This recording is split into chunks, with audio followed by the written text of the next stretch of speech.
Mas eu não consigo achar que contexto, Kátia, possa justificar frases como dizer que Cristo é a cabeça do homem e o homem é a cabeça da mulher. A Bíblia não diz isso. Pode olhar, Coríntios 11, a Bíblia não diz que aquele é a cabeça, ele diz que ele é o cabeça. E é um contexto diferente. E o homem ser o cabeça da mulher, sim, tá. Que contexto justifica isso? Posso responder isso, agora? Por favor. O senhor é apologeta ou polemista? Eu sou ateu. Exatamente, é isso que eu estou dizendo. Então, deixa eu interrompê-lo só mais um pouco. Eu permito que o senhor me interrompa. Com a devida vênia. Veja. Vai lá. Quantos livros bíblicos foram escritos por mulheres? Quantos dos 12 apóstolos eram mulheres? A prática do cristianismo... Você já leu a Bíblia? Toda. Você já leu a Bíblia? Toda? Eu conheço. Não, então essa questão aí... 12 apóstolos não escolheu uma mulher. Então, imagine como o mundo seria diferente se esse personagem acha... Jesus, que eu entendo ser fictício, dissesse: as mulheres são iguais aos homens, vou escolher 6 mulheres e 6 homens. Não, isso nos relegou a 2000 anos de misoginia. Hoje em dia as mulheres no Vaticano, desculpe padre, só entram lá pra limpar a privada e servir cafezinho. Olha! E aí, já pensou em ganhar muito dinheiro com um canal de corte igual esse daqui que você tá assistindo? No primeiro link da descrição temos um aulão para você que quer começar um canal de cortes e faturar muito aqui na internet. Também teremos planilhas que irão te ajudar na hora de organizar a produção do seu canal. Tá esperando o quê? Um programa de mulheres, eu acho que é importante falar do papel das mulheres no cristianismo. Sim. Lendo a Bíblia se encontram muitas referências específicas às mulheres. Por exemplo, lá em Êxodo 20, logo depois dos 10 mandamentos, Deus dá as instruções específicas sobre o que um homem deve fazer para vender sua filha como escrava. No Novo Testamento as coisas não mudam muito. Em Colossenses 3,18, lê-se: vós mulheres estáis sujeitas a vossos próprios maridos como convém a Deus. Tem muitas passagens dizendo esse tipo de coisa. Eu me pergunto se um Deus onipotente, onisciente, onipresente não deveria dar igualdade às mulheres. Sim. Boa pergunta. Eu até agradeço a você essa pergunta. A primeira pergunta você deveria perguntar a um rabino, porque o texto do Antigo Testamento é uma revelação, na verdade, judaica para o povo específico. Na verdade, você que é um estudioso deve saber o que é dispensacionalismo, né? Dispensacionalismo são períodos de tempo em que Deus trata com a humanidade de forma específica, mostrando sempre que a humanidade não pode salvar-se a si mesma. Mas quando nós vamos para o Novo Testamento, que você citou, e vou te dar mais... Na verdade não são tantos textos, são poucos textos. Primeiro aos Coríntios 14, se me falha a memória. 1 Coríntios 11, 3. 1 de Pedro, capítulo 3. Pastor sabe tudo na ponta da língua. Nossa, a Bíblia aqui. A Bíblia tem 66 livros, 1189 capítulos, 31.173 versículos.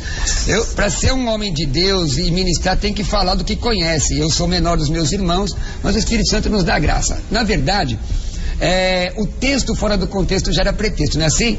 Se eu tirar o texto fora do contexto, na igreja que eu dirijo nós temos pastoras. Quando a Bíblia fala de submissão, isso é uma doutrina. Na verdade, nós somos a favor da família tradicional, como diz a palavra de Deus, né? A mulher sendo submissa ao marido. Mas você não pode deixar de ver o que a Bíblia diz em Efésios, que diz, o padre deve falar nos seus casamentos, que o marido deve amar a mulher como Cristo amou a igreja. Quer dizer, o marido deve dar a vida por ela.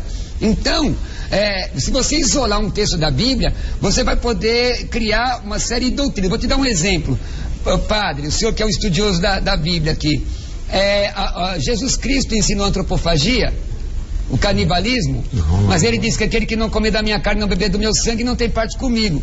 Então, você tirar o texto fora do contexto, dá uma série de interpretações. Então, para interpretar a Bíblia, e não é aquela questão que foi falada num outro debate aqui, que a Bíblia ela é alegórica e tem um mistério escondido, cabalá. Não, você está errado. Nós acreditamos na questão histórico-gramatical. Tá ok? Então, existe sim espaço para as mulheres, que é os textos, para você estudar a posteriori. Porque como estudioso... Vamos continuar com essa Vamos continuar. Eu não estou satisfeito. Não, mas a questão da satisfação... Eu conheço o Daniel, ele nunca vai se dar para a questão da satisfação, Daniel, é uma questão assim muito subjetiva, né? Porque eu posso falar aqui 2 horas e você não satisfazer. Mas eu vou dar o texto para você e para quem está em casa vendo. Efésios 4:11 diz que Deus estabeleceu apóstolos, profetas, mestres. O contexto não fala de homem, mas fala da igreja, e a mulher faz parte da igreja. Evangelho de João, aliás, no original é Evangelion Katai Ioannis, no grego, Evangelho segundo João. O trecho diz que ele é a luz que ilumina todo homem. Está falando só do sexo masculino? Só de homem provido de órgão reprodutor? Não, está falando da humanidade. Por exemplo, nós temos Priscila, não é? Priscila, Romanos 16, que ela está atuando. Lídia, foi uma outra Lídia. Muito obrigado, meu amigo padre. Lídia. Não é? Lídia, ela trabalha na igreja. Então, na verdade, inclusive, historicamente, o cristianismo ajuda a mulher e não aliena. Porque na época, na história antiga, inclusive em Corinto, que era no istmo do Peloponeso, havia um templo de Afrodite com mais de 1000 prostitutas vestais. Naquela época a mulher só servia para ser prostituta no templo, não é? E o cristianismo dá liberdade para ela pregar o evangelho e aí vai. É o assunto maior. Bom, eu queria juntar a questão da mulher com a questão dos homossexuais, porque o que parece a grande parte das pessoas que não são cristãs é que os cristãos escolhem a dedo as, entre aspas, verdades que eles querem seguir, os preceitos que eles querem seguir e ignoram outras. Quando você falou da questão no contexto, essa é uma defesa clássica. Mas eu não consigo achar que contexto, Kátia, possa justificar frases como dizer que Cristo é a cabeça do homem e o homem é a cabeça da mulher. A Bíblia não diz isso. Pode olhar, Coríntios 11, a Bíblia não diz que aquele é a cabeça, ele diz que ele é o cabeça. E é um contexto diferente. E o homem sendo cabeça da mulher, sim, tá. Que contexto justifica isso, pastor? Posso responder agora? Por favor. O senhor é apologeta ou polemista? Eu sou ateu. Eu quero saber que dentro dessa versão, porque, mano, eu fiz só por brincadeira, tá? O texto que você está citando, está a primeira epístola de Paulo aos Coríntios, capítulo 11. 11:3. Quando ele diz que Cristo é a cabeça do homem. Na verdade, a Bíblia foi escrita e a história mostra num contexto patriarcal. É óbvio. Exatamente, é isso que eu estou dizendo. Então, deixa eu interrompê-lo só mais um pouquinho. Eu permito que o senhor me interrompa. Com a devida vênia. Veja. Vai lá. Quantos livros bíblicos foram escritos por mulheres? Quantos dos 12 apóstolos eram mulheres? A prática do cristianismo... Você já leu a Bíblia? Toda. Você já leu a Bíblia? Toda? Eu conheço o que peraí. Você começou a sua assertiva com a questão parece. Parece não quer dizer que seja. Uma coisa pode parecer e não ser.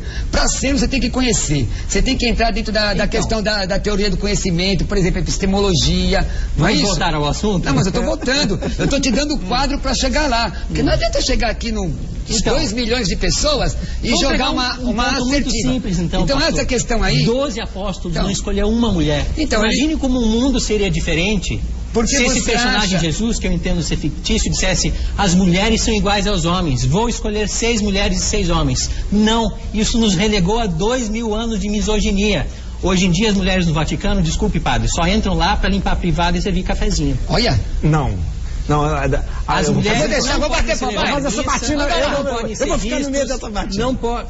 Mas as mulheres não podem. O machismo, tradicionalmente, é um dado do cristianismo. Deixa eu lhe dizer uma coisa. Daniel, no espiritismo... Deixa eu lhe dizer uma coisa. O senhor está livre dessa. Deixa eu lhe dizer, uma religião... Do racismo. Olha, o racismo... Uma religião, porque não, mas eu não posso. A mulher, seja ela, a mulher não é uma raça específica. Isso é uma questão de ciência. Bom, mas tudo bem. Na verdade, o Daniel... Onde está a igualdade da mulher? Deixa eu lhe dizer uma coisa. Então, eu vou responder isso. Mas primeiro eu quero te responder uma coisa ao senhor e aos nossos mais de 2 milhões de telespectadores. Toda religião que tenta adaptar-se às conveniências do mundo ou ao pós-modernismo, ela não presta. Na verdade, o cristianismo apronta paradigmas para que nós nos adequemos a ele. Então, agora explicando esse texto dentro de um contexto histórico, você está citando Corinto. Em Corinto, havia, como eu disse, era uma igreja no istmo do Peloponeso, deve conhecer de geografia, né? Onde se passava barco pelo meio da cidade e havia um templo Afrodite com 1000 prostitutas vestais. Por que Paulo cita essa questão da mulher ali? Porque a mulher entendeu, inclusive, vou te dar o autor, porque é bom dar o autor também, Pilman, um escritor judeu, no seu livro A Bíblia, livro por livro, ele é judeu, convertido ao cristianismo, já falecido.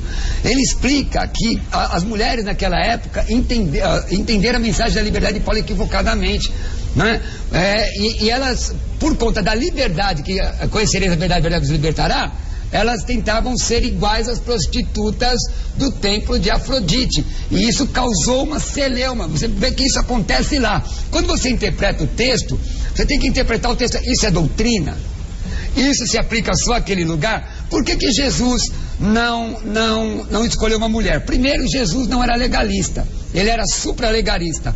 Doutor Merval Rosa, no livro Psicologia da Religião, eu dei aula nessa época de Psicologia da Religião na faculdade, e ele diz o seguinte, que Jesus era supralegalista, mas ele não queria afrontar o que estava estabelecido, entendeu? Então, não por queria exemplo, afrontar a misoginia da época, mas é isso que ele tinha que fazer. Não, mas tinha que aí, mostrar que as mulheres são iguais. deixa eu terminar aqui deixa eu concluir. Justamente, Madalena. Aí você vê que Jesus era sustentado e guardado por uma série de mulheres. Qual foi a primeira testemunha da ressurreição? Meu Deus do céu. Quem é a primeira testemunha da ressurreição?